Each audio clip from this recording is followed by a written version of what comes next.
Empedu dihasilkan oleh organ apa pada badan manusia? Buah pinggang. Bukan. Usus takkan lain. Bukan. Hati. Betul. 1-0. Hadiah hari ini ditaja oleh awal.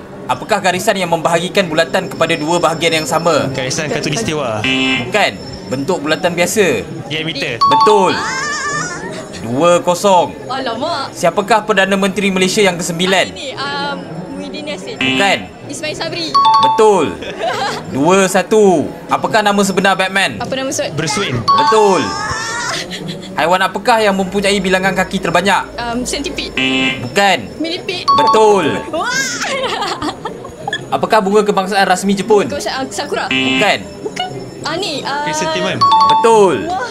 4-2. Apakah spesies rodensia terbesar dalam dunia? Rodent terbesar. Kapibara. Betul. Wow. 4-3. Apakah satu-satunya keajaiban dunia purba yang masih wujud? Piramid. Piramid apa? Piramid Giza. Betul. 4 sama. Statue of Liberty merupakan hadiah kepada Amerika Syarikat? Perancis. Betul. 5-4. Wow. What a comeback.